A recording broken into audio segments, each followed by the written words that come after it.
നമസ്കാരം. 24-ന്റെ വാർത്താ പ്രഭാതത്തിലേക്ക് എല്ലാ പ്രേക്ഷകർക്കും സ്വാഗതം. ഇന്ന് ഓഗസ്റ്റ് 15 വെള്ളിയാഴ്ച, കർക്കിടകം 30-ാം തീയതി. രാജ്യം ഇന്ന് 79-ാം സ്വാതന്ത്ര്യദിനം ആഘോഷിക്കുന്നു.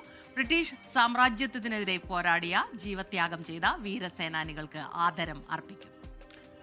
എല്ലാ പ്രേക്ഷകർക്കും 24-ന്റെ സ്വാതന്ത്ര്യദിനാശംസകൾ. വിശദമായ റിപ്പോർട്ടുകളിലേക്ക് നമ്മൾ കടക്കുകയാണ്.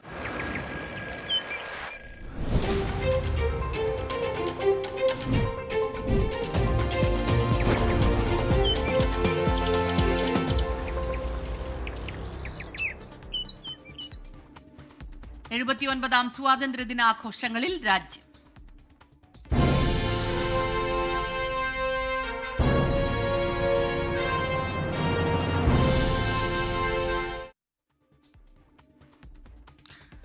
അടിമത്തത്തിന്റെ ഒരു യുഗത്തിൽ നിന്ന് ഇന്ത്യ പുതിയ പുലരിയിലേക്ക് ഉയർത്തെഴുന്നേറ്റ ദിവസമാണെന്ന്. രാജ്യത്തിന്റെ നേട്ടങ്ങൾ ആഘോഷിക്കുന്നതിനൊപ്പം ഈ ദിനത്തിൽ രാജ്യം നേരിടുന്ന വെല്ലുവിളികളെക്കുറിച്ച് കൂടി നാം ബോധവാന്മാരായിരിക്കണം.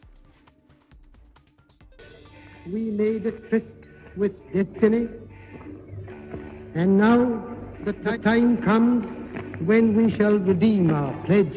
At the stroke of the midnight hour, when the world sleeps, India will awake to life and freedom. 1947 August 14 അർദ്ധരാത്രി. കൊളോണിയൽ ഭരണത്തിന്റെ അടിമത്തത്തിൽ നിന്നും സ്വാതന്ത്ര്യത്തിന്റെയും പരമാധികാരത്തിന്റെയും പ്രകാശത്തിലേക്ക് ഇന്ത്യ ഉണർന്നെഴുന്നേറ്റ ദിവസം. ഓരോ ഇന്ത്യക്കാരനും അഭിമാനത്തോടെയാണ് ജവഹർലാൽ നെഹ്റുവിന്റെ വാക്കുകൾ കേട്ടത്.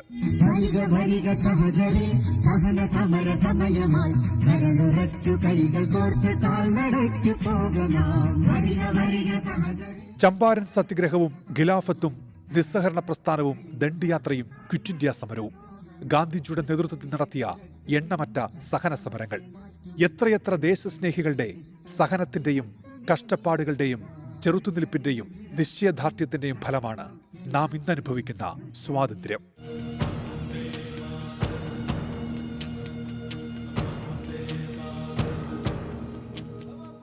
സ്വാതന്ത്ര്യാനന്തര ഭാരതത്തിന് നിരവധി വെല്ലുവിളികൾ നേരിടേണ്ടി വന്നു. വിഭജനത്തിന്റെ മുറിവുകളും അടിയന്തരാവസ്ഥയും ചരിത്രത്തിലെ കറുത്ത ദിനങ്ങളായി. എന്നാൽ പിന്നീടിങ്ങോട്ട് രാജ്യം വികസനത്തിന്റെ പാതയിൽ മുന്നേറി. ശാസ്ത്ര സാങ്കേതിക രംഗത്തും ബഹിരാകാശ ഗവേഷണ രംഗത്തും പുതിയ ഉയരങ്ങളിലേക്ക് കുതിച്ചു. സാമ്പത്തിക പ്രതിരോധ രംഗങ്ങളിൽ ഏറെ മുന്നോട്ടുപോയി. നേട്ടങ്ങൾ ആഘോഷിക്കുന്നതിനൊപ്പം വെല്ലുവിളികളെപ്പറ്റി നാം ബോധവാന്മാരുമാകണം. സുസ്ഥിരവും സ്വയം പര്യാപ്തവുമായ വികസിത ഭാരതമാകണം നമ്മുടെ സ്വപ്നം. ഐക്യവും ഒരുമയുമാകണം വളർച്ചയിലേക്കുള്ള നമ്മുടെ വഴികാട്ടി. Research desk 24. നൂറ്റാണ്ടുകൾ നീണ്ട ബ്രിട്ടീഷ് സാമ്രാജ്യത്വ ഭരണത്തെ നിശ്ചയദാർഢ്യം കൊണ്ട് പോരാടി ജയിച്ചവരാണ് നമ്മൾ. മഹാത്മാഗാന്ധി, ജവഹർലാൽ നെഹ്റു, സർദാർ വല്ലഭായ് പട്ടേൽ എന്നിങ്ങനെ ഒരുപറ്റം നേതാക്കൾക്ക് പുറകിൽ അസംഖ്യം മനുഷ്യർ അണിനിരന്നു. സ്വാതന്ത്ര്യ പോരാട്ടത്തിന്റെ കഥ കാണാമൊരു AI വീഡിയോ.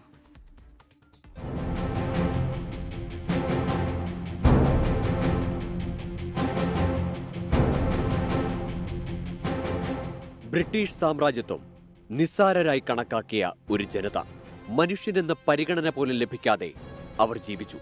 ആ മനുഷ്യരുടെ ചെറുത്തുനിൽപ്പിന്റെ കഥയാണിത്. സ്വാതന്ത്ര്യ പോരാട്ടം. വർഷം 1857. ബംഗാളിലെ ബരാക്പൂർ പട്ടാള ക്യാമ്പ്.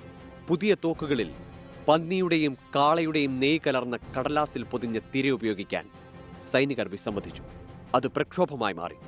മംഗൽ പാണ്ഡെ എന്ന സൈനികൻ ഒരു ബ്രിട്ടീഷുകാരനു നേരെ നിറയൊഴിച്ചു. സംഘർഷം ശക്തമായ നഗരങ്ങളിലൊന്നായിരുന്നു ഝാൻസി, റാണി ലക്ഷ്മിഭായിയുടെ തട്ടകം. ഒന്നാം സ്വാതന്ത്ര്യ സമരത്തെ അടിച്ചമർത്തിയതിന്റെ ആത്മവിശ്വാസത്തിൽ ബ്രിട്ടീഷ് ഭരണകൂടം വീണ്ടും മർദ്ദനമുറകൾ പ്രയോഗിച്ചു. കാലങ്ങൾ കഴിഞ്ഞു. മഹാത്മാഗാന്ധി ദക്ഷിണാഫ്രിക്കയിൽ നിന്ന് ഇന്ത്യയിലേക്ക് തിരിച്ചെത്തി. ബ്രിട്ടീഷ് ഭരണകൂടം അവതരിപ്പിച്ച റൗലത്ത് ആക്ടിനെതിരെ ജാലിയൻ വാലാബാഗിൽ നടന്ന പ്രതിഷേധത്തിലേക്ക് ജനറൽ ഡയറിന്റെ നേതൃത്വത്തിൽ പട്ടാളം വെടിയുതിർത്തു. സമരം കടുക്കുകയാണ്. ചെറുത്തുനിൽപ്പ് ഒരു വലിയ പ്രക്ഷോഭമായി വളരുകയാണ്. ഇന്ത്യ എന്ന ആശയം പോരാട്ടത്തിലൂടെ രൂപപ്പെടുകയായിരുന്നു. ഒടുവിൽ സാമ്രാജ്യത്വം മുട്ടുമടക്കി. Tryst with destiny. Long years ago, we made a tryst with destiny. India സ്വതന്ത്രമായി. The time comes when we shall redeem our pledge.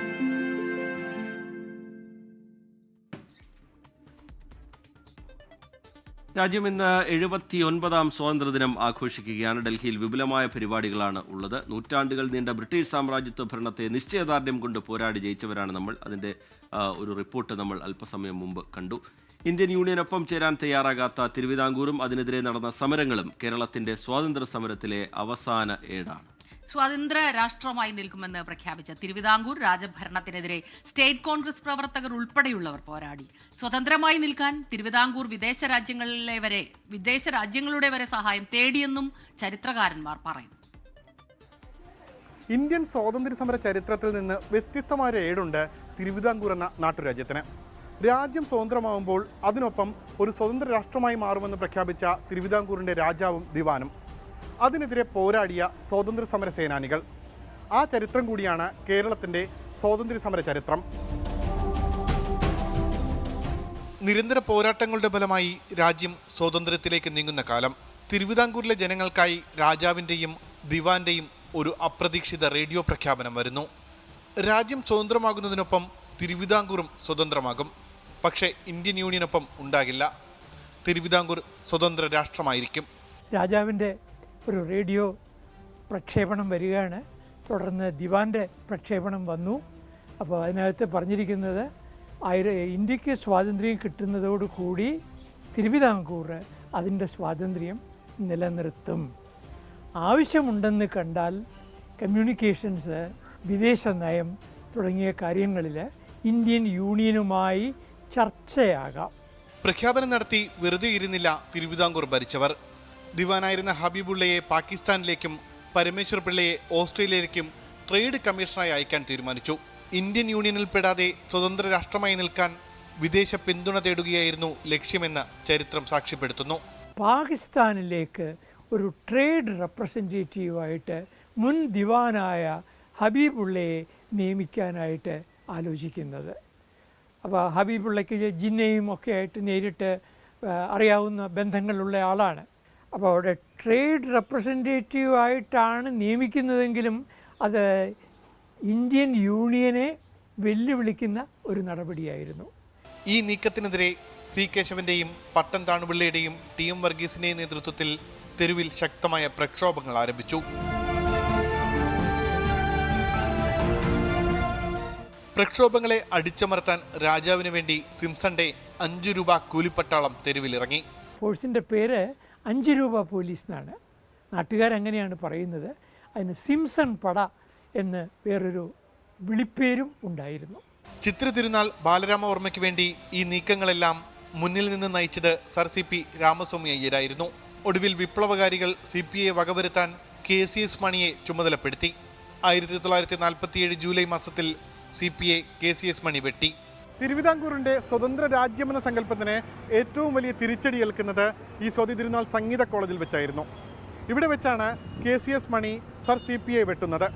ഗുരുതരമായി പരിക്കേൽക്കുന്ന സർ CP ഒടുവിൽ ആ ഉദ്യമത്തിൽ നിന്ന് പിന്മാറുകയായിരുന്നു. ഉമേഷ് ബാലകൃഷ്ണൻ, 24, തിരുവനന്തപുരം. രാജ്യം ഇന്ന് സ്വാതന്ത്ര്യദിനം ആഘോഷിക്കുമ്പോൾ രാവിലെ 7:30 പ്രധാനമന്ത്രി നരേന്ദ്രമോദി ചെങ്കോട്ടയിൽ ദേശീയ പതാക ഉയർത്തും. ഗാന്ധി സ്മൃതിയിലും ദേശീയ യുദ്ധ സ്മാരകത്തിലും പുഷ്പചക്രം അർപ്പിച്ച ശേഷമാകും പ്രധാനമന്ത്രി ചെങ്കോട്ടയിലേക്ക് എത്തുക. തുടർന്ന് പ്രധാനമന്ത്രി രാജ്യത്തെ അഭിസംബോധന ചെയ്യും. ബൽറാം നെടുങ്ങാടി വിവരങ്ങളുമായി ഡൽഹിയിൽ നിന്ന് ചേരുന്നുണ്ട്. ബൽറാം, രാജ്യത്തുടനീളം വിപുലമായ ആഘോഷ പരിപാടികളുണ്ട്. എങ്കിലും രാജ്യതലസ്ഥാനത്തെ ഡൽഹിയിലെ പരിപാടികളാണ് രാജ്യം ഉറ്റുനോക്കുന്നത്. എങ്ങനെയൊക്കെയാണ് പരിപാടികൾ, അതിൻ്റെ ക്രമീകരണം? പ്രധാനമന്ത്രി രാജ്യത്തെ അഭിസംബോധന ചെയ്യാൻ പോകുന്നു അല്പസമയത്തിനകം. വിവരങ്ങൾ Balram Nedungadi. Very good morning Smitha, Rijith. രാജ്യം വിപുലമായ സ്വാതന്ത്ര്യദിന ആഘോഷത്തിനുള്ള തയ്യാറെടുപ്പിലാണ്. അതിൽ ഏറ്റവും വലിയ ആഘോഷം നടക്കുന്നത് ഡൽഹിയിൽ തന്നെയാണ്. പ്രധാന ചടങ്ങ് പ്രധാനമന്ത്രി നരേന്ദ്രമോദി ചെങ്കോട്ടയിൽ ദേശീയ പതാക ഉയർത്തിക്കൊണ്ടാണ് ആരംഭിക്കുക. രാവിലെ പ്രധാനമന്ത്രി നരേന്ദ്രമോദി ഗാന്ധി സ്മൃതിയിലും ദേശീയ യുദ്ധ സ്മാരകത്തിലും പുഷ്പചക്രങ്ങൾ അർപ്പിച്ച ശേഷമായിരിക്കും ചെങ്കോട്ടയിലേക്ക് എത്തുക. അവിടെ വെച്ച് പ്രതിരോധ മന്ത്രി രാജ്നാഥ് സിംഗിന്റെ നേതൃത്വത്തിൽ അദ്ദേഹത്തെ സ്വീകരിക്കും. സ്വീകരിക്കും. തുടർന്ന് അദ്ദേഹം ഗാർഡ് ഓഫ് ഓണർ സ്വീകരിക്കും. 3 സേനാ വിഭാഗങ്ങളിലെയും ഡൽഹി പോലീസിന്റെയും സേനാംഗങ്ങളായിരിക്കും അദ്ദേഹത്തിന് ഗാർഡ് ഓഫ് ഓണർ നൽകുക. തുടർന്ന് 21 ആചാരവെടി മുഴക്കും. അതിനുശേഷമായിരിക്കും ദേശീയ പതാക ഉയർത്തൽ ചടങ്ങ്. 7:30 ചടങ്ങ് നിലവിൽ നിശ്ചയിച്ചിരിക്കുന്നത്. ഈ ദേശീയ പതാക ഉയർത്തുന്ന ഘട്ടത്തിൽ ആകാശത്തു നിന്നും 2 MI-17 ഹെലികോപ്റ്ററുകൾ പുഷ്പവൃഷ്ടി നടത്തുന്നുണ്ട്. ഇത്തവണ ഇന്ത്യയുടെ സ്വാതന്ത്ര്യത്തിന്റെ 79ാം വാർഷികാഘോഷത്തോടൊപ്പം തന്നെ ഈ ഓപ്പറേഷൻ സിന്ദൂറിന്റെ വലിയ വിജയത്തിന്റെ ആഘോഷവും ഇതിനൊപ്പം ആഘോഷിക്കുകയാണ്. അതുകൊണ്ട് തന്നെ ഈ 2 ഹെലികോപ്റ്ററുകൾ, ഒന്നിൽ ദേശീയ പതാകയും മറ്റൊന്നിൽ ഓപ്പറേഷൻ സിന്ദൂറിന്റെ പതാകയുമായിരിക്കും ഉണ്ടാകുക. ഇത്തവണത്തെ ഈ സ്വാതന്ത്ര്യദിന ആഘോഷങ്ങളോട് അനുബന്ധിച്ചുള്ള ചടങ്ങുകൾക്കുള്ള ക്ഷണക്കത്തിലും ഓപ്പറേഷൻ സിന്ദൂറിന്റെ ചിഹ്നം അത് ഉൾപ്പെടുത്തിയിരുന്നു എന്നുള്ളതും ശ്രദ്ധേയമാണ്. പ്രധാനമന്ത്രി നരേന്ദ്രമോദി അതിനുശേഷമായിരിക്കും രാജ്യത്തെ അഭിസംബോധന ചെയ്ത് സംസാരിക്കുക. അദ്ദേഹം ഇത്തവണത്തെ പ്രസംഗത്തിൽ എന്തെല്ലാം ഉൾപ്പെടുത്തും എന്നുള്ളത് ഏറെ ശ്രദ്ധേയമാണ്. തുടർച്ചയായി 12ാം തവണയാണ് പ്രധാനമന്ത്രി നരേന്ദ്രമോദി സ്വാതന്ത്ര്യദിനത്തിൽ ചെങ്കോട്ടയിൽ പതാക ഉയർത്തുന്നത്. അദ്ദേഹം തൻ്റെ സ്വാതന്ത്ര്യദിന പ്രസംഗത്തിൽ ഓരോ പ്രഖ്യാപനങ്ങൾ ഓരോ തവണയും നടത്തിയിട്ടുണ്ട്. അതുകൊണ്ട് തന്നെ ഇത്തവണ എന്തായിരിക്കും എന്നുള്ളത് ഏറെ കൗതുകകരം കൂടിയാണ്.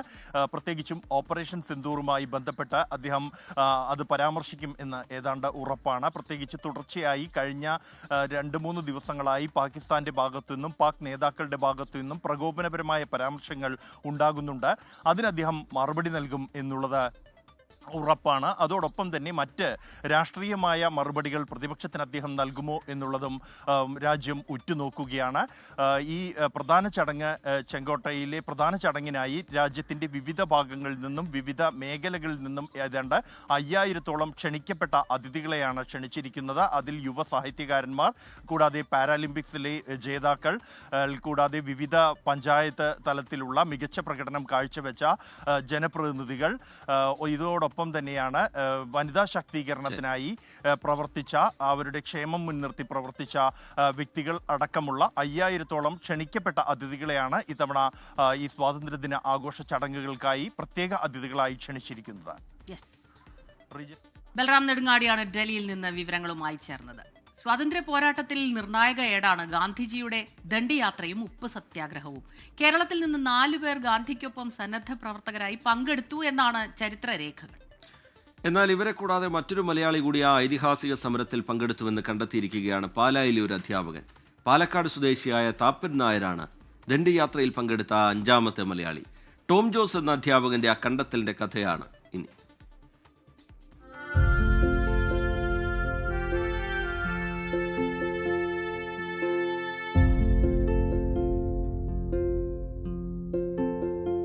കൃഷ്ണൻ നായർ, രാഘവ പൊതുവാൾ, ശങ്കരൻ എഴുത്തച്ഛൻ, ടൈറ്റസ് ദണ്ഡിയാത്രയിൽ മഹാത്മാഗാന്ധിക്കൊപ്പം നടന്ന മലയാളികൾ.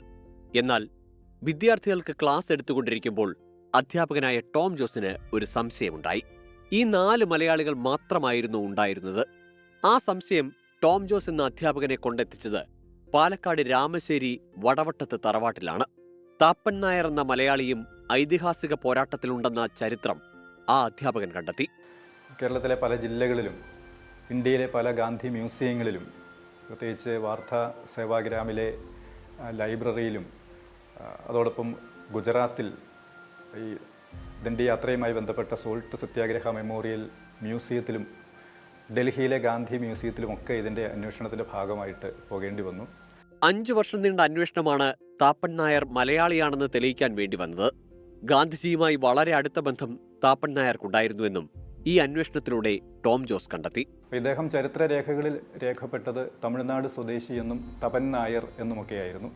എന്നാൽ ഇദ്ദേഹം മലയാളിയാണെന്നും ഇദ്ദേഹത്തിൻ്റെ ജന്മദേശം കേരളത്തിൽ പാലക്കാട് ജില്ലയിലെ രാമശ്ശേരി എന്ന സ്ഥലമാണെന്നും അവിടെ നിന്നാണ് അദ്ദേഹം സ്വാതന്ത്ര്യസമരത്തിൽ പങ്കെടുക്കുന്നതിന് വേണ്ടി ഗാന്ധിയോടൊപ്പം സബർമതി ആശ്രമത്തിലെത്തിയതും തുടർന്ന് ഗാന്ധി നയിച്ച ദണ്ഡിയാത്രയിൽ അദ്ദേഹം പങ്കെടുക്കുകയും ഒക്കെ ചെയ്തു. സ്വാതന്ത്ര്യസമരത്തിൽ പങ്കെടുത്ത് ജയിൽവാസം അനുഭവിച്ച ആദ്യ മലയാളി വനിതയെയും ടോം ജോസ് കണ്ടെത്തിയിട്ടുണ്ട്. കോഴിക്കോട് സ്വദേശിയായ കാർത്തിയായനിയാണത്. ചരിത്രത്തിൽ മറഞ്ഞുപോയ ഈ സമര പോരാളികളുടെ പേരുകൾ സ്വർണ്ണലിപിയിൽ എഴുതി ചേർക്കുകയാണ് ഈ അധ്യാപകൻ. 24 കോട്ടയം. ഇനി വാർത്താലോ.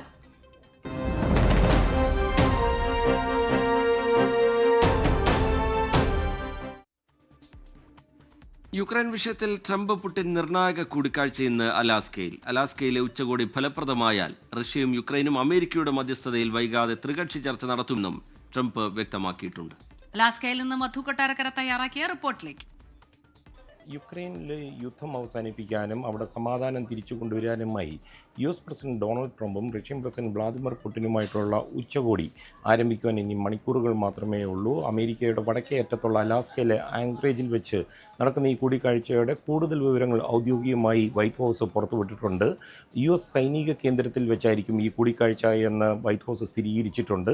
നാളെ രാവിലെ പ്രാദേശിക സമയം 6:30 വാഷിംഗ്ടണിൽ നിന്ന് എയർഫോഴ്സ് വണ്ണിലായിരിക്കും ഡൊണാൾഡ് ട്രംപ് ആങ്ക്രേജിലേക്ക് പോകുക. അവിടെ പ്രാദേശിക സമയം 10 മണി കഴിഞ്ഞ് 10 മിനിറ്റ് ഉള്ളപ്പോൾ ലാൻഡ് ചെയ്യും. 11 മണിയോടുകൂടിയായിരിക്കും റഷ്യൻ പ്രസിഡന്റ് വ്ളാദിമിർ പുടിൻ എത്തുക. അദ്ദേഹത്തെ ട്രംപ് പോയി സ്വീകരിക്കുമോ ഇല്ലയോ എന്നുള്ള കാര്യത്തിൽ ഇതുവരെയും ഒരു സ്ഥിരീകരണം വന്നിട്ടില്ല. 11:30 ഇവരുടെ കൂടിക്കാഴ്ച ആരംഭിക്കുക. ഉച്ചയ്ക്ക് ശേഷം 3:30 ഡൊണാൾഡ് ട്രംപ് മാധ്യമങ്ങളെ കാണും എന്ന് പറഞ്ഞിട്ടുണ്ട്. ഈ ചർച്ചയിൽ എന്തെങ്കിലും ഒരു ഡീൽ ഇരുവരും ഒപ്പുവയ്ക്കാനുള്ള സാധ്യത വൈറ്റ് ഹൗസ് തള്ളിക്കളഞ്ഞിട്ടുണ്ട്. പുടിന് പറയാനുള്ളത് കേൾക്കുക, അതിനുവേണ്ടിയാണ് ഡൊണാൾഡ് ട്രംപ് പോയിരിക്കുന്നത്. കഴിഞ്ഞ മണിക്കൂറുകളിൽ വലിയ പ്രതീക്ഷ വൈറ്റ് ഹൗസ് കൊടുത്തില്ലെങ്കിലും ഇന്ന് രാവിലെ ഫോക്സ് റേഡിയോയുമായി സംസാരിക്കുമ്പോൾ ഡൊണാൾഡ് ട്രംപ് വലിയ ആത്മവിശ്വാസമാണ് പ്രകടിപ്പിച്ചിരിക്കുന്നത്. പുടിൻ ഒരു ഡീലിനായിട്ട് തന്നെയാണ് വരുന്നതെന്നാണ് താൻ വിശ്വസിക്കുന്നത്. കാര്യങ്ങൾ തൻ്റെ വഴിക്ക് വന്നില്ലെങ്കിൽ, അല്ലെങ്കിൽ യുക്രൈനിൽ സമാധാനം കൊണ്ടുവരാൻ സാധിച്ചില്ലെങ്കിൽ താൻ അവിടെ നിന്ന് പോകും, അവർക്ക് അവരുടെ വഴി എന്നുള്ളൊരു നയമായിരിക്കുമെന്ന് ട്രംപ് പറഞ്ഞിട്ടുണ്ട്.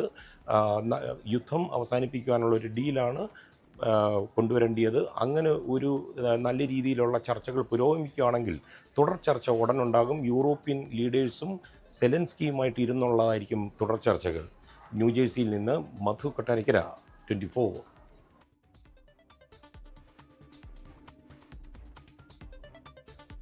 ജമ്മുകശ്മീരിലെ കിഷ്ത്വാറിൽ മിന്നൽ പ്രളയത്തിൽ കാണാതായവർക്കായുള്ള തെരച്ചിൽ ഇപ്പോഴും തുടരുകയാണ്. 200-ലധികം പേരെ കണ്ടെത്താനുണ്ടെന്നാണ് റിപ്പോർട്ടുകൾ. 2 CSF ജവാന്മാർ ഉൾപ്പെടെ 45 മരണം ഇതിനോടകം സ്ഥിരീകരിച്ചിട്ടുണ്ട്. ബൽറാം നെടുങ്ങാടി വിവരങ്ങളുമായി ചേരുന്നുണ്ട് ഡൽഹിയിൽ നിന്ന്. ബൽറാം, രക്ഷാദൗത്യം എങ്ങനെയാണ് ബൽറാം? സ്മിത, റീജിത്ത്, രക്ഷാദൗത്യം ഇപ്പോഴും ഊർജിതമായി പുരോഗമിക്കുകയാണ്. അതേസമയം ഇനിയും നിരവധി പേരെ കണ്ടെത്താനുണ്ട്. ഏതാണ്ട് 200ഓളം പേരെ കാണാതായതായാണ് പ്രാഥമികമായി ലഭിച്ചിരിക്കുന്ന റിപ്പോർട്ട്. അതുകൊണ്ട് തന്നെ വലിയൊരു അപകടം തന്നെയാണ് ഈ കിഷ്ത്വാറിൽ ഉണ്ടായിരിക്കുന്നത് എന്നാണ് പ്രാദേശിക MLA അടക്കമുള്ളവർ വ്യക്തമാക്കുന്നത്.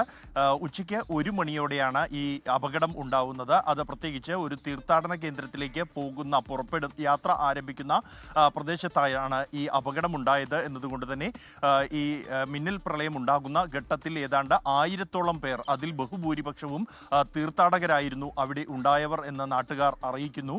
ദുരന്തമുണ്ടായ ഉടൻ തന്നെ രക്ഷാപ്രവർത്തനം നടത്താൻ സൈന്യത്തിന് കഴിഞ്ഞിരുന്നു. സമീപത്ത് തന്നെ ഉള്ളത്, ഏറ്റവും അടുത്തുണ്ടായിരുന്നത് സൈനിക ക്യാമ്പ് തന്നെയാണ്. ആ ഒരു രക്ഷാദൗത്യത്തിൽ 160 പേരെ രക്ഷപ്പെടുത്താൻ കഴിഞ്ഞിരിക്കുന്നു. 45 മരണമാണ് സ്ഥിരീകരിച്ചിരിക്കുന്നത്. ഈ ഭൂരിഭാഗം പേരുടെയും മൃതദേഹങ്ങൾ കണ്ടെത്തിയിരിക്കുന്നത് ഈ തീർത്ഥാടകരുടെ ക്യാമ്പിന് സമീപമുള്ള ഒരു ലങ്കറിന് സമീപത്തു നിന്നാണ് ഈ മൃതദേഹങ്ങളെല്ലാം തന്നെ കണ്ടെത്തിയിരിക്കുന്നത്. എന്നാൽ ഇനിയും കാണാതായവരുടെ എണ്ണം വലുതാണ് എന്നതുകൊണ്ട് തന്നെ മരണസംഖ്യ ഉയരാൻ സാധ്യതയുണ്ട് എന്നാണ് ജില്ലാ ഭരണകൂടം ഉൾപ്പെടെ അറിയിക്കുന്നത്. നിലവിലിപ്പോൾ സൈന്യത്തിൻ്റെയും ദേശീയ സംസ്ഥാന ദുരന്ത നിവാരണ സേനയുടെയും പോലീസിൻ്റെയും നേതൃത്വത്തിലാണ് ഈ മേഖലയിൽ തെരച്ചിൽ അടക്കമുള്ള നടപടികൾ പുരോഗമിച്ചുകൊണ്ടിരിക്കുന്നത്. അപകടത്തിന് തൊട്ടു പിന്നാലെ തന്നെ പ്രദേശത്തു നിന്നും പ്രദേശവാസികളെയും മറ്റ് കച്ചവടക്കാർ അടക്കമുള്ളവരെയും ഇവിടെ നിന്നും ഒഴിപ്പിച്ചിട്ടുണ്ട്. അവർക്ക് ആവശ്യമായ ഭക്ഷ്യവസ്തുക്കളും മരുന്ന് അടക്കമുള്ളവ സൈന്യം വിതരണം ചെയ്ത് കഴിഞ്ഞിരിക്കുന്നു. വലിയ തോതിലുള്ള രക്ഷാപ്രവർത്തനം തന്നെ സൈന്യത്തിന്റെ നേതൃത്വത്തിൽ ഈ പ്രദേശത്ത് പുരോഗമിച്ചുകൊണ്ടിരിക്കുകയാണ്. റിജിത്, സ്മിത. ബൽറാം നെടുങ്ങാടിയാണ് ഡൽഹിയിൽ നിന്ന് വിവരങ്ങളുമായി ചേർന്നത്. ധർമ്മസ്ഥലയിലെ ശുചീകരണ തൊഴിലാളിയുടെ വെളിപ്പെടുത്തലിന് പിന്നിൽ ഗൂഢാലോചനയുണ്ടെന്ന കർണാടക ഉപമുഖ്യമന്ത്രി DK ശിവകുമാറിന്റെ പരാമർശം വിവാദമാകുന്നു. SIT അന്വേഷണം നടക്കുന്നതിനിടയിൽ പരാമർശം അനുചിതമാണ് എന്ന വിമർശനമാണ് ഉയരുന്നത്. സമൂഹ മാധ്യമങ്ങളിൽ അടക്കം ഒരു വിഭാഗം ശിവകുമാറിനെതിരെ രംഗത്തെത്തി. ക്ഷേത്രത്തിനെതിരായ ഗൂഢാലോചനയാണ് നടന്നതെന്നാണ് DK ശിവകുമാർ പരാമർശിച്ചത്. 12 വർഷം മുൻപ് മകളെ കാണാതായതായി മറ്റൊരു സ്ത്രീ കൂടി SITക്ക് പരാതിയും നൽകിയിട്ടുണ്ട്. മറ്റൊരു റിപ്പോർട്ടിലേക്ക്. അഭിനേതാക്കളുടെ സംഘടന അമ്മയിലേക്കുള്ള തെരഞ്ഞെടുപ്പ് ഇന്ന്. ഹേമ കമ്മിറ്റി റിപ്പോർട്ടിനെ തുടർന്ന് സംഘടനാ ഭാരവാഹികൾ രാജിവെച്ച് 1 വർഷം പിന്നിടുമ്പോഴാണ് സംഘടന വീണ്ടും തെരഞ്ഞെടുപ്പിനെ നേരിടുന്നത്. വൈകിട്ടോടെ ഫലം പ്രഖ്യാപിക്കും. പ്രസിഡന്റ് സ്ഥാനത്തേക്ക് ശ്വേതാ മേനോനും ദേവനും തമ്മിലാണ് മത്സരം. YS അഭിനന്ദ് ചേരുന്നുണ്ട് വിവരങ്ങളുമായി കൊച്ചിയിൽ നിന്ന്. അഭിനന്ദ്, മുൻപെങ്ങും കാണാത്തതുപോലെയുള്ള ഒരു തെരഞ്ഞെടുപ്പാണ്. അതുകൊണ്ട് തന്നെ ആകാംക്ഷ ഏറെയാണ്. കഴിഞ്ഞ കുറേ ദിവസങ്ങളായി ഇതുമായി ചുറ്റിപ്പറ്റിയുണ്ടായ വിവാദങ്ങളും ചർച്ചകളും ഒക്കെ നമ്മൾ കണ്ടതാണ്. ഇന്ന് പ്രധാന ദിവസമാണല്ലേ?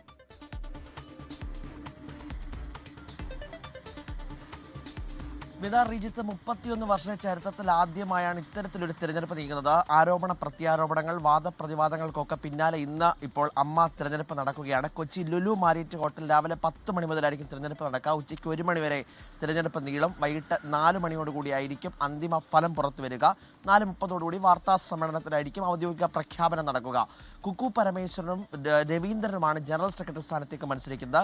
ജഗദീഷും ശ്വേതാമേനോനും തമ്മിലുള്ള നേർക്കുനേർ പോരാട്ടമെന്നായിരുന്നു ആദ്യം കരുതുന്നത്. എന്നാൽ വനിത തലപ്പത്തേക്ക് വരട്ടെ എന്ന് പറഞ്ഞുകൊണ്ടായിരുന്നു പിന്നീട് ജഗദീഷ് സ്ഥാനത്ത് നിന്ന് നാമനിർദ്ദേശ പത്രിക പിൻവലിക്കുകയും പിന്നീട് ശ്വേതാ മേനോനും ദേവനും തമ്മിലുള്ള ഒരു മത്സരത്തിലേക്ക് നീങ്ങുകയും ചെയ്തത്.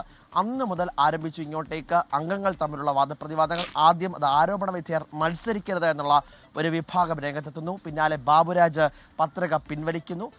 അങ്ങനെയൊക്കെ ആയിരുന്നു ആദ്യഘട്ടത്തിൽ മുന്നോട്ട് പോയെങ്കിലും പിന്നീട് ഒരു മെമ്മറി കാർഡ് വിവാദം ഉണ്ടാകുന്നു. കുക്കു പരമേശ്വരനെതിരായാണ് മെമ്മറി കാർഡ് വിവാദം ഉണ്ടാകുന്നത്. സ്ത്രീകളുടെ ദുരനുഭവങ്ങൾ പങ്കുവെച്ച വീഡിയോ റെക്കോർഡ് ചെയ്ത മെമ്മറി കാർഡ് എവിടെയെന്ന് വ്യക്തമാക്കണമെന്നാവശ്യപ്പെട്ട് സംഘടനയിലെ ഒരു വിഭാഗം സ്ത്രീകൾ കുക്കു പരമേശ്വരനെതിരെ രംഗത്ത് വരുന്നു. പിന്നീട് ശ്വേതാ മേനോനെതിരെ ഒരു പരാതി ഉണ്ടാകുന്നു. അശ്ലീല ചിത്രങ്ങൾ പങ്കുവെച്ച് അത് സാമ്പത്തികമായ നേട്ടത്തിനായി ഉപയോഗിക്കുന്നുവെന്ന് ശ്വേതാ മേനോനെതിരെ ഒരു പരാതി. ആ പരാതി ഗൂഢാലോചനയുടെ ഭാഗമാണെന്ന് മറ്റൊരു വിഭാഗം പറയുന്നു. അങ്ങനെ ആരോപണ പ്രത്യാരോപണങ്ങൾ കൊണ്ട് കലുഷിതമായിരുന്നു കഴിഞ്ഞ ഏതാനും ദിവസങ്ങൾ. ആ ദിവസങ്ങൾക്കെല്ലാം ശേഷം ഇന്ന് ഇപ്പോൾ തിരഞ്ഞെടുപ്പിലേക്ക് മുതിർന്ന താരങ്ങളെ അടക്കം എത്തിച്ച് വോട്ട് രേഖപ്പെടുത്താനാണ് ഇപ്പോൾ സ്ഥാനാർത്ഥികൾ നീക്കം ചെയ്യുന്നത്. ഇന്ന് രാവിലെ മുതൽ തന്നെ കൊച്ചി ലുലു മാരിയറ്റ് ഹോട്ടലിൽ താരങ്ങളെല്ലാം തന്നെ എത്തും.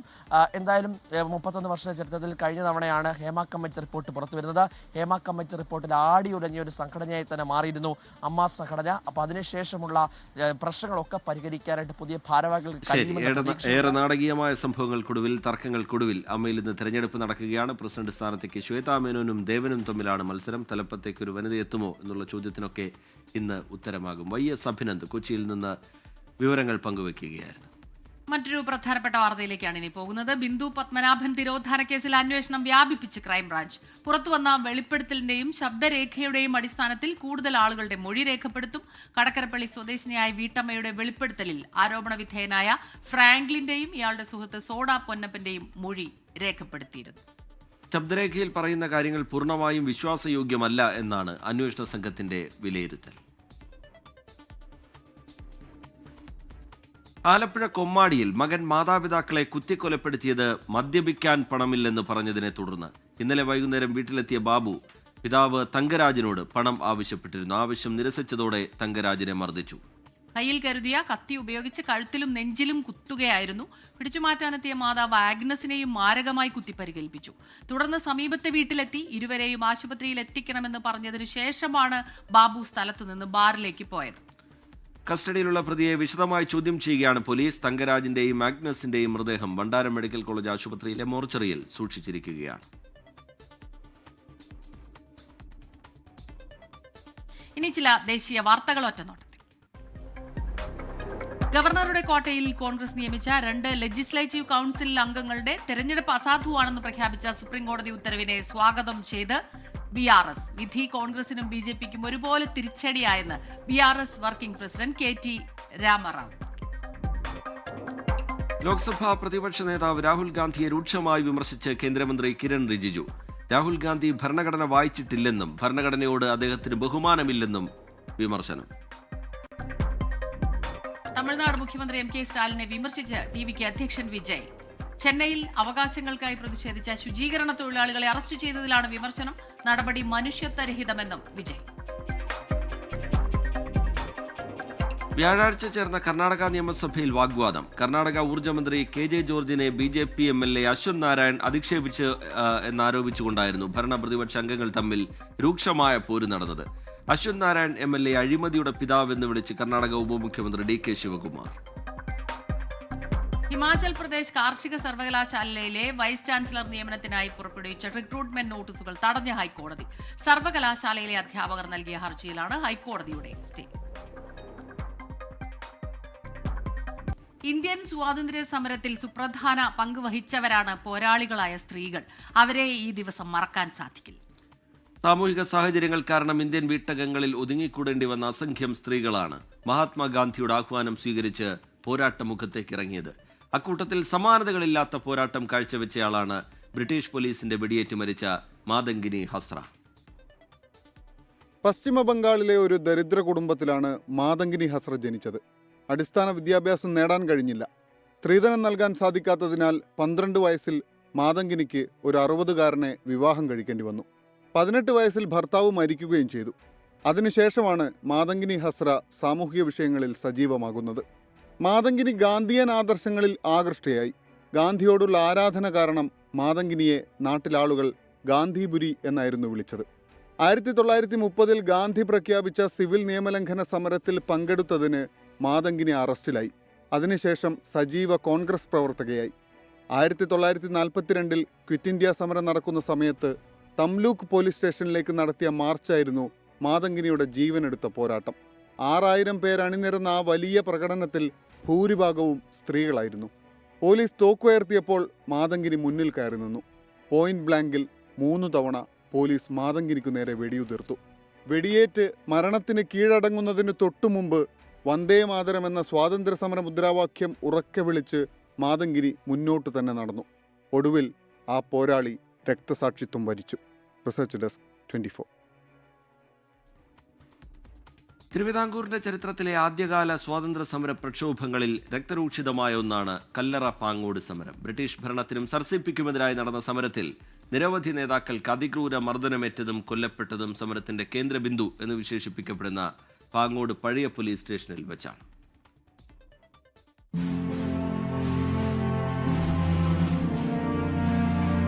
പാങ്ങോട് പഴയ പോലീസ് സ്റ്റേഷൻ വെറുമൊരു ചരിത്ര അവശേഷിപ്പല്ല. രാജ്യസ്വാതന്ത്ര്യത്തിനായി മുഴങ്ങിയ കാഹളത്തിൽ ചോര ചിന്തിയ ഇടം. സർ CP-യുടെ കിരാത ഭരണത്തിൽ പോലീസുകാർ മനുഷ്യരെ മൃഗീയമായി പീഡിപ്പിച്ചതിന്റെയും വെടിവെച്ച് കൊന്നതിന്റെയും അടയാളങ്ങൾ ഇപ്പോഴുമുണ്ടിവിടെ. തിരുവിതാംകൂറിൽ ആദ്യമായി തൂക്കിലേറ്റപ്പെട്ടവരുടെ ചരിത്രവും വീരസ്മരണകളും അടങ്ങുന്ന ഇന്ത്യൻ സ്വാതന്ത്ര്യ സമരത്തിന്റെ ഭാഗമാണ് പാങ്ങോട് പഴയ പോലീസ് സ്റ്റേഷൻ.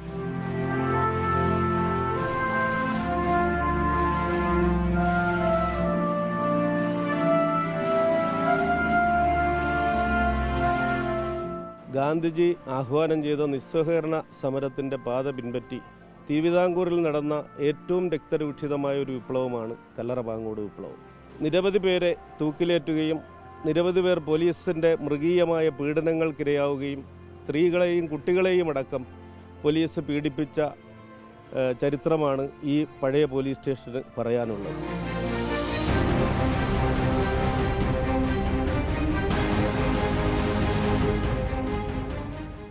1938 ഓഗസ്റ്റ് 26-നാണ് കല്ലറ പാങ്ങോട് സമരത്തിന് തുടക്കം കുറിക്കുന്നത്. സർ CP-യുടെ നിർദ്ദേശപ്രകാരം അന്യായമായ നികുതി പിരിവിനെതിരെയുള്ള പൊട്ടിത്തെറിയാണ് വിപ്ലവത്തിന് കാരണമായത്. അക്കാലത്ത് നാടെങ്ങും കത്തിപ്പടർന്ന സ്റ്റേറ്റ് കോൺഗ്രസിന്റെ ഉത്തരവാദ ഭരണ പ്രക്ഷോഭത്തിന്റെ കൊടുങ്കാറ്റിൽ കല്ലറ പാങ്ങോട് സമരവും ജ്വലിച്ചു നിന്നു. സമരത്തിൽ സംഘർഷവും പോലീസ് സ്റ്റേഷൻ ആക്രമണവും വെടിവെപ്പുമുണ്ടായി. പാങ്ങോട് പോലീസ് സ്റ്റേഷന് മുന്നിൽ നടന്ന വെടിവെപ്പിൽ 2 പേർ കൊല്ലപ്പെട്ടു. പോലീസ് പിടികൂടിയ സമരഭടന്മാരായ കൊച്ചപ്പിപ്പിള്ളയെ 1940 ഡിസംബർ 17-നും പട്ടാളം കൃഷ്ണനെ 18-നും തൂക്കിലേറ്റി. നിരവധി പേർ പോലീസിന്റെ ക്രൂരമർദ്ദനത്തെ തുടർന്ന് മരണപ്പെട്ടു. ഈ പോലീസ് സ്റ്റേഷൻ ഉപരോധിച്ചു.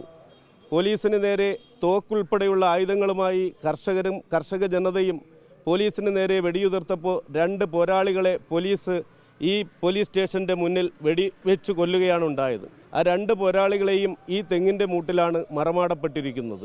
പോലീസ് സ്റ്റേഷൻ പുരാവസ്തു വകുപ്പ് ഏറ്റെടുക്കുന്നതുമായി ബന്ധപ്പെട്ട പരിശോധനകൾ 4 വർഷം മുൻപ് നടന്നിരുന്നു. എന്നാൽ പിന്നീട് നടപടികൾ ഒന്നും ഉണ്ടായില്ല. ഭൂമിയുടെയും കെട്ടിടത്തിന്റെയും ഉടമസ്ഥാവകാശം ആഭ്യന്തര വകുപ്പിനാണ്. ഇത് സ്മാരകമാക്കി സംരക്ഷിക്കാനുള്ള നടപടികളും എവിടെയും എത്തിയിട്ടില്ല. തിരുവിതാംകൂറിന്റെ ചരിത്രത്താളുകളിൽ അനാഥമെങ്കിലും ഇന്നും ജ്വലിച്ചു നിൽക്കുകയാണ് പാങ്ങോട് പഴയ പോലീസ് സ്റ്റേഷന്റെ സമര ചരിത്രം.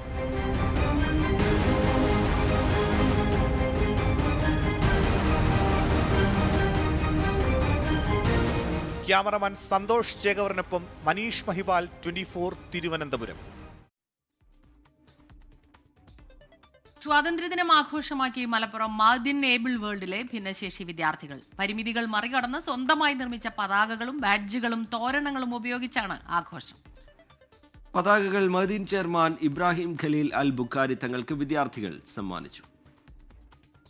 രാജ്യം സ്വാതന്ത്ര്യദിനം ആഘോഷിക്കുമ്പോൾ അതിൽ കുഞ്ഞിളം കൈകളുടെ സ്നേഹപ്പങ്ക്.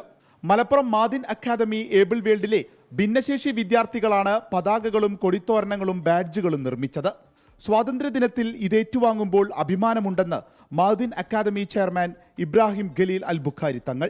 അവരുടെ സ്വന്തം കരങ്ങളെ കൊണ്ട് അവരിതെല്ലാം ഉണ്ടാക്കുന്നത്, അവരൊക്കെ നമുക്ക് വളർത്തിക്കൊണ്ടുവരിക, അവരൊക്കെ പരിപോഷിപ്പിക്കുക എന്നതാണ് ഞങ്ങളുടെ ഏറ്റവും വലിയ മുഖ്യമായ ലക്ഷ്യങ്ങളിൽ ഒന്ന്. 5 വയസ്സു മുതൽ 18 വയസ്സുവരെയുള്ള ഭിന്നശേഷി വിദ്യാർത്ഥികൾക്ക് അവരുടെ IQ ലെവൽ അനുസരിച്ച് ക്ലാസുകൾ തിരിച്ചാണ് ഇത്തരം പരിശീലനങ്ങൾ നൽകുന്നത്. ഇതെല്ലാം പഠനത്തിന്റെ ഭാഗമായി തന്നെ നടക്കുന്നു.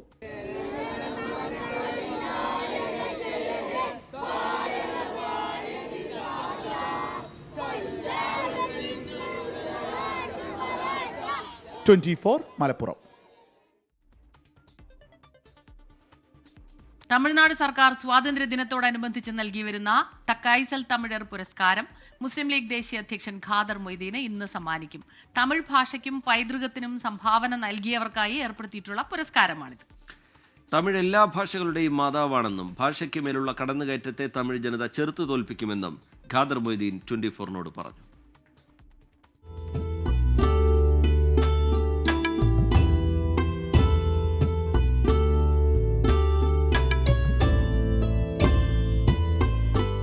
ആറ്റിക്കുറിക്കിയ പ്രസംഗങ്ങളും കുറിക്കുകൊള്ളുന്ന മറുപടികളുമൊക്കെയായി ഇന്ത്യൻ യൂണിയൻ മുസ്ലിം ലീഗിനെ നയിക്കുന്ന ദേശീയ പ്രസിഡന്റ് ഖാദർ മൊയ്തീൻ കേരളത്തിൽ സുപരിചിതനാണ്. എന്നാൽ അധികം ആർക്കും അറിയാത്ത ചിലതൊക്കെ അദ്ദേഹത്തിലുണ്ട്. സഹപ്രവർത്തകർ ഖാദർ മൊയ്തീനെ വിളിക്കുന്നത് മൊബൈൽ യൂണിവേഴ്സിറ്റി എന്നാണ്. തമിഴ് ഭാഷയെക്കുറിച്ച് ആഴത്തിലുള്ള പഠനം, തമിഴും അറബിയും തമ്മിലുള്ള ബന്ധത്തെക്കുറിച്ച് നിരവധി ലേഖനങ്ങൾ, സാംസ്കാരിക ഇഴയെടുപ്പം വിളിച്ചോതുന്ന ചെറുപുസ്തകങ്ങൾ, ഭാഷയ്ക്കും സംസ്കാരത്തിനും നൽകിയ സംഭാവനയ്ക്ക് അംഗീകാരമായി തകൈസൽ തമിഴർ ഖാദർ മൊയ്തീനെ തേടിയെത്തി. Tamilian ideology in a number of ways. ஒன்றே குலம், ஒருவனே தேவன், யாதும் ஊர், யாவரும் கேளீர், பிறப்புக்கும் எல்லா உயிருக்கும், யான்பெற்ற இன்பம் பெருகையவை. These are all concepts usually expressed in Tamil language, in a forum and literature and in propaganda. The same ideas are well written and found in Islamic ideology also. ദ്രാവിഡ രാഷ്ട്രീയവും ഇസ്ലാമിക കാഴ്ചപ്പാടുകളും ചേർന്നു കിടക്കുന്നതായി ഖാദർ മൊയ്തീൻ പറയുന്നു. തമിഴ് ഭാഷയ്ക്കുമേൽ എല്ലാ കാലത്തും കടന്നുകയറ്റമുണ്ടായിട്ടുണ്ട്. ഇത് ജനങ്ങൾ വകവച്ചു നൽകില്ല. The Hindi cannot be imposed on the people of particularly Tamil Nadu.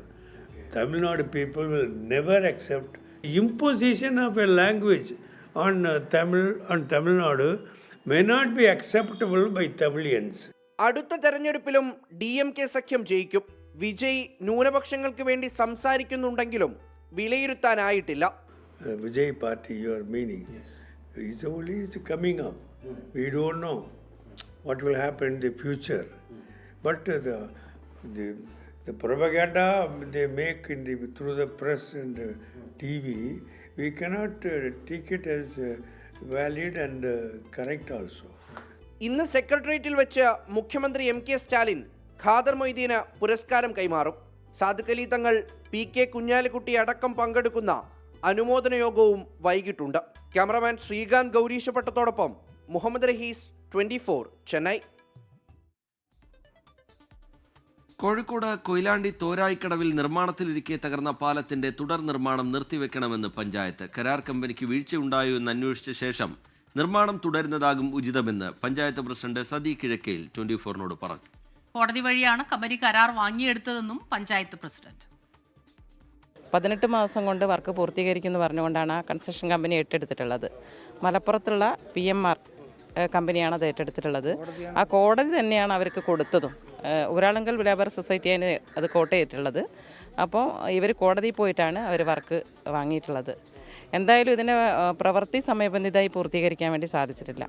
ഇപ്പോൾ ഈ ഒരു അനുഭവം കൂടി വന്നു ചേർന്നപ്പോൾ ഇത് കൃത്യമായി ഇതിൻ്റെ അന്വേഷണം നടത്തി സമയബന്ധിതമായി പൂർത്തീകരിക്കാത്തതും അതുപോലെ തന്നെ കൃത്യമായാണോ ഇതിൻ്റെ വർക്ക് നടത്തുന്നതൊക്കെയുള്ള ഒരു അന്വേഷണം നടത്തി അതിനുശേഷം ബാക്കി പണി തുടങ്ങുന്നതായിരിക്കും നന്നാവാണെന്ന് എൻ്റെ അഭിപ്രായം. നിഖിൽ പ്രമേഷ് കോഴിക്കോട് നിന്ന് വിവരങ്ങളുമായി ചേരുന്നു. Nikhil, good morning. നിഖിൽ, ഇന്നലെ നമ്മൾ കണ്ടതാണ് ആ പാലം തകർന്ന ഭാഗത്തു നിന്നുള്ള ദൃശ്യങ്ങളൊക്കെ തന്നെ. ഈ നിർമ്മാണത്തിൽ ഏതെങ്കിലും തരത്തിലുള്ള പിഴവ്, വീഴ്ച വന്നിട്ടുണ്ടോ എന്നുള്ള കാര്യത്തിൽ അന്വേഷണം വേണമെന്നാണ് ഇപ്പോൾ ആവശ്യപ്പെടുന്നത്, അല്ലേ? സ്മിത, തോരായിക്കടവിലെ ഇന്നലത്തെ ആ പാലം തകർച്ച അത് അത്ഭുതകരമായിട്ടാണ് ആളുകൾ രക്ഷപ്പെടുന്ന ഒരു സാഹചര്യം ഉണ്ടായത്. നമ്മൾ കണ്ടതാണ്. അവിടെ തൊഴിലാളികൾ 2 പേർക്ക് മാത്രമാണ് നിലവിലത്തെ സാഹചര്യത്തിൽ പരിക്കേറ്റിട്ടുള്ളത്. ഒരുപക്ഷെ കൂടുതൽ തൊഴിലാളികൾ അവിടെ ഉണ്ടായിരുന്നെങ്കിൽ കൂടുതൽ പേർക്ക് പരിക്കേൽക്കുന്ന ഒരു സാഹചര്യം ഉണ്ടായേനെ. ഈ പശ്ചാത്തലത്തിലാണ് ഇനിയിപ്പോഴുള്ള പുനർനിർമ്മാണം, ഇനി മുന്നോട്ടുള്ള നിർമ്മാണം മതിയായ പരിശോധനകളും അന്വേഷണവും നടത്തിയ ശേഷം, അതായത് ഇപ്പോൾ ഉണ്ടായിട്ടുള്ള ഈ അപകടം അതെങ്ങനെ ഉണ്ടായി, കരാർ കമ്പനിയുടെ ഭാഗത്ത് വീഴ്ച ഉണ്ടായോ തുടങ്ങിയ കാര്യങ്ങളൊക്കെ അന്വേഷിച്ച ശേഷം മാത്രമേ ഇനി തുടർ പ്രവർത്തനങ്ങൾ നടത്താവൂ എന്നാണ് ചേമഞ്ചേരി പഞ്ചായത്ത് പ്രസിഡന്റ് ഇപ്പോൾ വ്യക്തമാക്കുന്നത്. കാരണം ഇപ്പോൾ ഉണ്ടായിട്ടുള്ള അപകടം എന്ന് പറയുന്നത് വളരെ അത്ഭുതകരമായിട്ടാണ് അതിൽ നിന്ന് ആളുകൾ രക്ഷപ്പെടുന്ന സാഹചര്യം ഉണ്ടായത്. എന്ന് മാത്രമല്ല, ഒരു പാലം എന്ന് പറയുമ്പോൾ അത് പതിറ്റാണ്ടുകൾ മുന്നിൽ കണ്ടുകൊണ്ടുള്ള ഒരു നിർമ്മിതിയാണ്. സ്വാഭാവികമായിട്ടും അത്തരത്തിലുള്ള ഒരു നിർമ്മാണത്തിലേക്ക് കാര്യങ്ങൾ പോകുമ്പോൾ അതിൻ്റെ സുരക്ഷ ഉറപ്പുവരുത്തേണ്ടത് ഭരണകൂടങ്ങളുടെ ഉത്തരവാദിത്തമാണ്. അതുകൊണ്ട് തന്നെ തുടക്കത്തിൽ തന്നെ ഈ നിലം പതിക്കുന്ന ഒരു സാഹചര്യം ഈ പാലത്തിനുണ്ടായെങ്കിൽ അതിൻ്റെ മുഴുവൻ നിർമ്മാണത്തെക്കുറിച്ചും ഒരു അന്വേഷണം നടക്കേണ്ടതുണ്ട്. അതിനുശേഷം മാത്രമേ ബാക്കി നിർമ്മാണം നടത്താവൂ എന്നാണ് ഇപ്പോൾ ചേമഞ്ചേരി പഞ്ചായത്ത് പ്രസിഡന്റ് വ്യക്തമാക്കുന്നത്. അവർ ഇന്നലെ ഈ അപകടം നടന്ന സമയത്ത് തന്നെ അവിടെ എത്തിച്ചേരുകയും കാര്യങ്ങൾ വിലയിരുത്തുകയും ഒക്കെ ചെയ്തിരുന്നു. അതോടൊപ്പം തന്നെ ഈ കരാർ കമ്പനിയെ സംബന്ധിച്ചും ചില അഭിപ്രായ വ്യത്യാസങ്ങൾ നിലനിൽക്കുന്നുണ്ട്. ഇവർ കോടതി മുഖാന്തരമാണ് ഈ കരാർ നേടിയെടുത്തതെന്നും അതുകൊണ്ട് തന്നെ ഇവർ നേരത്തെ തന്നെ ചില പദ്ധതികൾ നടത്തിയതിൽ ക്രമവിരുദ്ധത ഉണ്ടായിട്ടുണ്ട് തുടങ്ങിയ കാര്യങ്ങളൊക്കെയാണ് പഞ്ചായത്ത് പ്രസിഡന്റ് വ്യക്തമാക്കുന്നത്. എന്തായാലും വലിയ രീതിയിലുള്ള പ്രതിഷേധം അവിടെ ഉയരുന്നുണ്ട്. കാരണം തദ്ദേശ തെരഞ്ഞെടുപ്പ് മുന്നിൽ കണ്ടുകൊണ്ടുള്ളൊരു വളരെ വേഗത്തിലൊരു നിർമ്മാണ പ്രവർത്തനങ്ങളാണ് അവിടെ നടന്നത് എന്നുള്ളതാണ് പൊതുവിൽ ഉയരുന്ന വിമർശനം. സ്മിത, റിജിത്ത്. നിഖിൽ പ്രമേഷ് കോഴിക്കോട്ട് എന്ന വിശദാംശങ്ങൾ പങ്കുവയ്ക്കുകയായിരുന്നു. നോക്കാം ചില വാർത്തകൾ ചുരുക്കത്തിൽ. കോഴിക്കോട് ആനക്കാമ്പോയിൽ കള്ളാടി മേപ്പാടി തുരങ്കപാത പ്രവൃത്തി ഉദ്ഘാടനം ഓഗസ്റ്റ് 31-ന്. ഉദ്ഘാടനം സെയിന്റ് മേരീസ് സ്കൂൾ ഗ്രൗണ്ടിൽ മുഖ്യമന്ത്രി പിണറായി വിജയൻ നിർവഹിക്കും. പരിപാടിയുടെ സംഘാടക സമിതി രൂപീകരിച്ചു. അടിസ്ഥാന വിഭാഗത്തിന്റെ ഉന്നമനമാണ് സർക്കാർ ലക്ഷ്യമെന്ന് പട്ടികജാതി പട്ടികവർഗ വിഭാഗം മന്ത്രി OR കേളു. വിദ്യാഭ്യാസത്തിലൂടെ അടിസ്ഥാന വിഭാഗത്തെ മുൻനിരയിലെത്തിക്കാൻ സാധിക്കുമെന്ന് മന്ത്രി പറഞ്ഞു. ദുരന്ത നിവാരണത്തിനുള്ള ഓറഞ്ച് പുസ്തകം പുറത്തിറക്കിയത് കാലവർഷ തുലാവർഷ മുന്നൊരുക്ക ദുരന്ത പ്രതികരണ മാർഗരേഖ. സംസ്ഥാന ഭാഗ്യക്കുറി വകുപ്പ് ഡയറക്ടറായി ഡോക്ടർ മിഥുൻ പ്രേംരാജ് IAS ചുമതലയേറ്റു. ഒറ്റപ്പാലം സബ് കളക്ടറായി പ്രവർത്തിക്കവെയാണ് ഭാഗ്യക്കുറി വകുപ്പ് ഡയറക്ടറായി നിയമിതനായത്. ദേശീയ ദിനാചരണത്തിൽ Vikram Sarabhai space centre director doctor A Rajarajan വിദ്യാർത്ഥികളുമായി സംവദിച്ചു. Thiruvananthapuram government model boys higher secondary സ്കൂളിൽ നടന്ന പരിപാടിയിൽ ഇന്ത്യയുടെ ബഹിരാകാശ ദൌത്യങ്ങളെക്കുറിച്ച് ചർച്ച ചെയ്തു. കോഴിക്കോട് വടകരയിൽ 5ാം ക്ലാസ്സുകാരനു നേരെ പാഞ്ഞെടുത്ത് തെരുവ് നായ. വിദ്യാർത്ഥിയായ വിയാൻ സ്കൂൾ ബാഗ് നായ്ക്കൾക്ക് നേരെ എറിഞ്ഞപ്പോഴാണ് തെരുവ് നായ്ക്കൾ പിന്മാറിയത്. ശേഷം വിയാനോടി അടുത്തുള്ള മതിൽ കയറി നിൽക്കുകയായിരുന്നു. നിഖിൽ പ്രമേഷ് വിവരങ്ങളുമായി ചേരുന്നുണ്ട് കോഴിക്കോട്ട് നിന്ന്. നിഖിൽ, അതിന്റെ ദൃശ്യങ്ങളടക്കം ഇപ്പോൾ പുറത്തു വന്നിട്ടുണ്ട്. കഴിഞ്ഞ കുറേ ദിവസങ്ങളായി സംസ്ഥാനത്തിന്റെ വിവിധ ഇടങ്ങളിൽ നിന്ന് ഇങ്ങനെ തെരുവുനായ ആക്രമണത്തിന്റെ, അതിൽ നിന്ന് തലനാരിഴയ്ക്ക് രക്ഷപ്പെടുന്നതിന്റെ ഒക്കെ ദൃശ്യങ്ങളും വാർത്തകളും ഒക്കെ പുറത്തു വരികയാണ്. അതിൽ തന്നെ പലതും ഈ കുട്ടികളാണ് ഈ രക്ഷപ്പെടുന്നതിൽ. എന്താണ് കോഴിക്കോട് സംഭവിച്ചത് നിഖിൽ? റീജിത്ത്, ഇന്നലെ വൈകിട്ട് ഏതാണ്ട് 4 മണി കഴിഞ്ഞാണ് ഈ സംഭവം. വടകര കൊക്കഞ്ഞാത്ത് റോഡ് അവിടെ താമസിക്കുന്ന വിയാൻ വിജിത്ത് എന്ന കുട്ടി 5ാം ക്ലാസ്സുകാരനാണ്. അവർ ക്ലാസ് കഴിഞ്ഞ് മടങ്ങി വരവെയാണ് വീട്ടുമുറ്റത്തെത്തിയപ്പോൾ ഇങ്ങനെ 4-5 തെരുവ് നായ്ക്കൾ ആ വീടിന് മുന്നിൽ തമ്പടിച്ചിരിക്കുന്നത് കണ്ടത്. പെട്ടെന്ന് തന്നെ അതിലൊരു തെരുവ് നായ കുഞ്ഞിന് നേരെ പാഞ്ഞെടുക്കുകയായിരുന്നു. സമയോചിതമായ ഇടപെടൽ ആ കുട്ടിയുടെ ഭാഗത്തു നിന്നുണ്ടായതല്ല. അതായത് നല്ല ധൈര്യം ആ കുട്ടി കാണിച്ചു എന്നുള്ളതാണ് ഏറ്റവും പ്രധാനപ്പെട്ട കാര്യം. പെട്ടെന്ന് തന്നെ കുട്ടി തൻ്റെ കയ്യിലുള്ള ബാഗ് അതിന് നേരെ എറിയുകയും തുടർന്ന് വീടിന് പുറകോട്ട് ഓടുകയുമായിരുന്നു. അമ്മയെ വിളിച്ചുകൊണ്ട് ഓടുകയായിരുന്നു. അതിൻ്റെ ശബ്ദത്തിൽ നമുക്ക് അതിൻ്റെ ആംബിയൻസിൽ കേൾക്കാൻ കഴിയും. ആ കുട്ടി പെട്ടെന്ന് തന്നെ തൻ്റെ അമ്മയെ വിളിച്ച് പുറകിലോട്ട് ഓടുകയാണ്. പുറകെ തന്നെ ആ കുഞ്ഞിന് പുറകെ തന്നെ ഒരു 4-5 തെരുവ് നായ്ക്കൾ ഓടുന്നുമുണ്ട്. അത്ഭുതകരമായാണ് ആ കുട്ടി രക്ഷപ്പെട്ടത് എന്നുള്ള കാര്യത്തിൽ യാതൊരു സംശയവുമില്ല. CCTV ദൃശ്യങ്ങളിൽ നിന്ന് അത് വ്യക്തമാണ്. ഈ മേഖലയിൽ തന്നെ കഴിഞ്ഞ ഏതാനും നാളുകൾക്ക് മുൻപും കുട്ടികളെ തന്നെ തെരുവ് നായ്ക്കൾ ആക്രമിക്കുന്ന സാഹചര്യം ഉണ്ടായിട്ടുണ്ട്. ഇപ്പോൾ നമുക്കറിയാം നഗരത്തിലെമ്പാടും തെരുവ് നായ്ക്കളുടെ ശല്യം വളരെയധികം വർദ്ധിക്കുകയും അത് ദിനംപ്രതി കുട്ടികളെയാണ് ഏറ്റവും കൂടുതൽ ആക്രമിക്കുന്നത്. അവർക്ക് പെട്ടെന്ന് പ്രതിരോധിക്കാൻ കഴിയാതെ വരുമ്പോഴുള്ള അപകടങ്ങളാണ് ഈ സംഭവിച്ചുകൊണ്ടിരിക്കുന്നത്. എന്തായാലും ഈ കുട്ടി വിയാൻ വളരെ അവസരോചിതമായ ഇടപെടൽ നടത്തിയതുകൊണ്ടാണ് ആ തെരുവ് നായ്ക്കളുടെ ആക്രമണത്തിന് ഈ കുഞ്ഞ് ഇരയാകാതെ വരുന്ന ഒരു സാഹചര്യം ഉണ്ടായത്. പൊടുന്നനെ തന്നെ വീടിന് പുറകിലേക്ക് പോവുകയും അമ്മയെ വിളിക്കുകയും മതിലിന് മുകളിൽ കയറി കുട്ടി നിൽക്കുകയുമായിരുന്നു. അങ്ങനെയാണ് രക്ഷപ്പെടുന്ന സാഹചര്യം ഉണ്ടായത്. എന്തായാലും ഈ മേഖലയിൽ തെരുവുനായകളുടെ ശല്യം വളരെ രൂക്ഷമാണെന്നും അതിന് ശാശ്വതമായിട്ടുള്ള ഒരു പരിഹാരം കാണണമെന്നുള്ള ആവശ്യം ഇപ്പോൾ നാട്ടുകാർ ഉന്നയിക്കുന്നുണ്ട്. കാരണം അതിരാവിലെ സ്കൂളിലേക്കൊക്കെ പോകുന്ന മദ്രസയിലേക്കൊക്കെ പോകുന്ന കുട്ടികളാണ് ഇത്തരത്തില് തെരുവുനായ്ക്കളുടെ മുന്നിൽപ്പെടുന്നത്. ആ കുട്ടികളെ തെരുവുനായ്ക്കൾ ആക്രമിക്കുന്ന ഒരു സാഹചര്യം ഉണ്ടാകുന്നതും ഇതിന് ശാശ്വതമായിട്ടുള്ള ഒരു പരിഹാരം തദ്ദേശ സ്ഥാപനങ്ങൾ കാണണമെന്നുള്ള ആവശ്യമാണ് നാട്ടുകാർ ഇപ്പോൾ ഉന്നയിക്കുന്നത്. ശ്രീജിത്ത്, സ്മിത. ശരി, നിഖിൽ പ്രമേശാണ് കോഴിക്കോട് നിന്ന് വിവരങ്ങളുമായി നമുക്കൊപ്പം ചേർന്നത്. മലയാള സംഗീത ലോകം ഒരൊറ്റ വേദിയിൽ ഒന്നിക്കുന്ന ഫ്ലവേഴ്സ് മ്യൂസിക് അവാർഡ് 2025 നാളെ കോഴിക്കോട് കാലിക്കറ്റ് ട്രേഡ് സെന്ററിൽ നടക്കുന്ന പരിപാടിയുടെ പ്രവേശനം സൗജന്യമായിരിക്കും.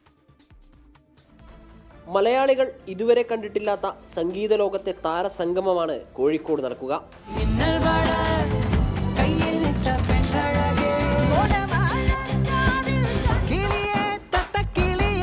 വിവിധ കാറ്റഗറികളിൽ മലയാളത്തിലെ ഏറ്റവും മികച്ച സംഗീത പുരസ്കാരങ്ങൾ ഏറ്റുവാങ്ങാൻ താരങ്ങളെത്തും. പ്രശസ്ത പിന്നണി ഗായകരായ സിദ് ശ്രീറാം, മധു ബാലകൃഷ്ണൻ, ഹരിശങ്കർ, സിത്താര കൃഷ്ണകുമാർ, വൈക്കം വിജയലക്ഷ്മി, സൂരജ് സന്തോഷ്, ശിവാംഗി കൃഷ്ണകുമാർ, സംഗീത സംവിധായകൻ എം ജയചന്ദ്രൻ, ജേക്ക് ബിജോയ്, കൈതപ്രം ദാമോദരൻ നമ്പൂതിരി, ദീപു നൈനാൻ തോമസ്, വിനായക് ശശികുമാർ തുടങ്ങിയവർ സംഗീത നിശയ്ക്ക് മാറ്റുകൂട്ടും.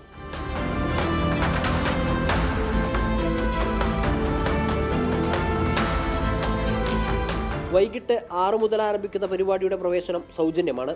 എരഞ്ഞിപ്പാലത്തെ 24 ആൻഡ് ഫ്ലവേഴ്സ് ഓഫീസിൽ നിന്നും ഓൺലൈനായും ടിക്കറ്റുകൾ സ്വന്തമാക്കാം.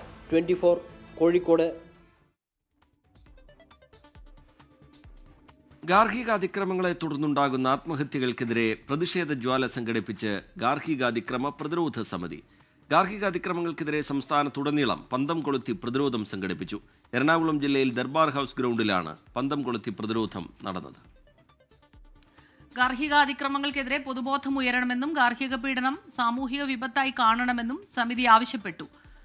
അതിക്രമങ്ങൾ പ്രതിരോധ സമിതി കൺവീനർ അതിക്രമങ്ങൾക്ക് എതിരെ ജ്യോതി നാരായണന്റെ നേതൃത്വത്തിലാണ് എറണാകുളത്ത് പ്രതിഷേധ ജ്വാല നടന്നത്. ഓണത്തിന് ഖാദി ഉൽപ്പന്നങ്ങൾ ജനങ്ങളിലേക്ക് എത്തിക്കാൻ ഖാദി വണ്ടി. സംസ്ഥാനത്ത് ആദ്യമായി കോഴിക്കോടാണ് നഗരഗ്രാമ വ്യത്യാസമില്ലാതെ ഖാദി വണ്ടി സർവീസ് ആരംഭിച്ചത്. ഖാദി ഉൽപ്പന്നങ്ങൾക്ക് വേണ്ടി ഇനി കടകൾ കയറി ഇറങ്ങേണ്ട, ഉൽപ്പന്നങ്ങൾ നമ്മെ തേടിയെത്തും. അതും KSRTC ലോ ഫ്ലോർ ബസ്സിൽ.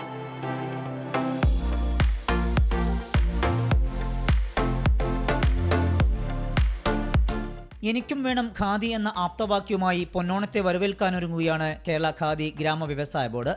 ഇതിന്റെ ഭാഗമായാണ് ജില്ല മുഴുവൻ സഞ്ചരിക്കുന്ന മൊബൈൽ വിൽപ്പനശാലയായ ഖാദി വണ്ടി പ്രയാണം തുടങ്ങിയത്.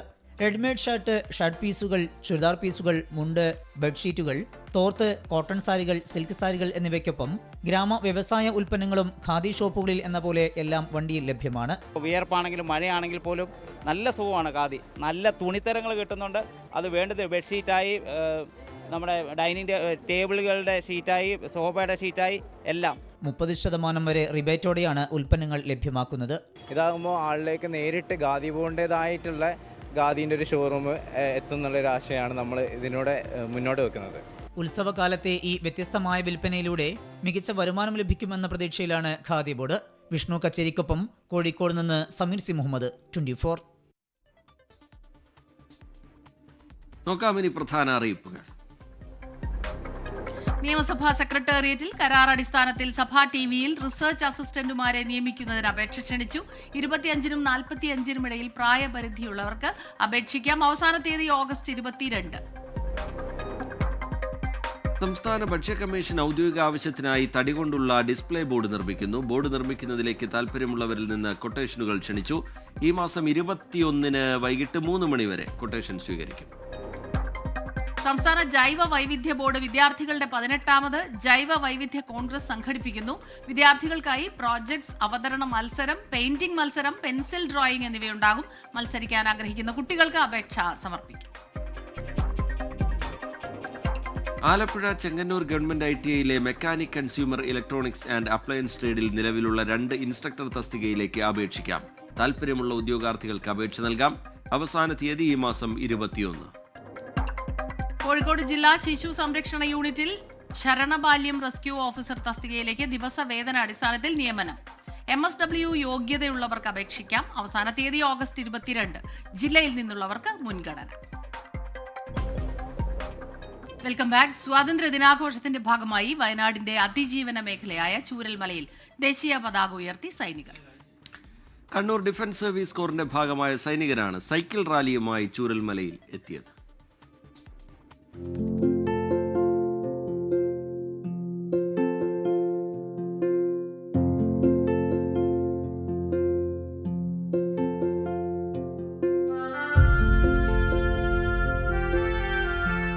മുണ്ടക്കൈ ചൂരൽമല ദുരന്തത്തിന്റെ 1 വർഷം പിന്നിടുമ്പോൾ സൈനികർ ചൂരൽമലയിൽ വീണ്ടുമെത്തി. രക്ഷാകരങ്ങളായവർക്ക് ഈ നാട് സ്നേഹാദരം നൽകി സ്വീകരിച്ചു. കണ്ണൂർ ഡിഫൻസ് സർവീസ് കോറിന്റെ നേതൃത്വത്തിൽ കണ്ണൂർ, കോഴിക്കോട്, മലപ്പുറം ജില്ലകളിൽ പര്യടനം നടത്തിയ സൈക്കിൾ യാത്രയാണ് ചൂരൽമലയിൽ സമാപിച്ചത്. ബെയിലി പാലത്തിനടുത്ത് വെച്ച് ദേശീയ പതാക ഉയർത്തി.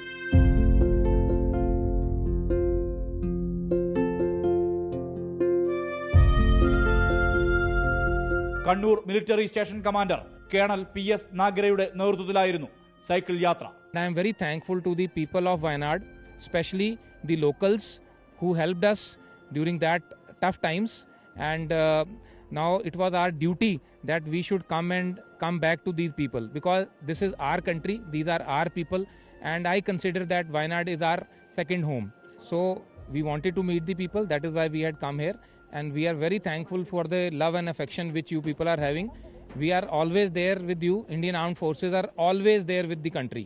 സൈനികർ ഏറെ നേരം നാട്ടുകാരുമായി ആശയവിനിമയം നടത്തി. വയനാട് ജില്ലാ സൈക്കിൾ അസോസിയേഷനും കേരള പോലീസും സൈക്കിൾ റാലിയുടെ ഭാഗമായി 24 വയനാട്.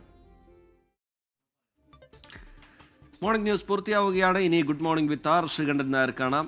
Over to SK.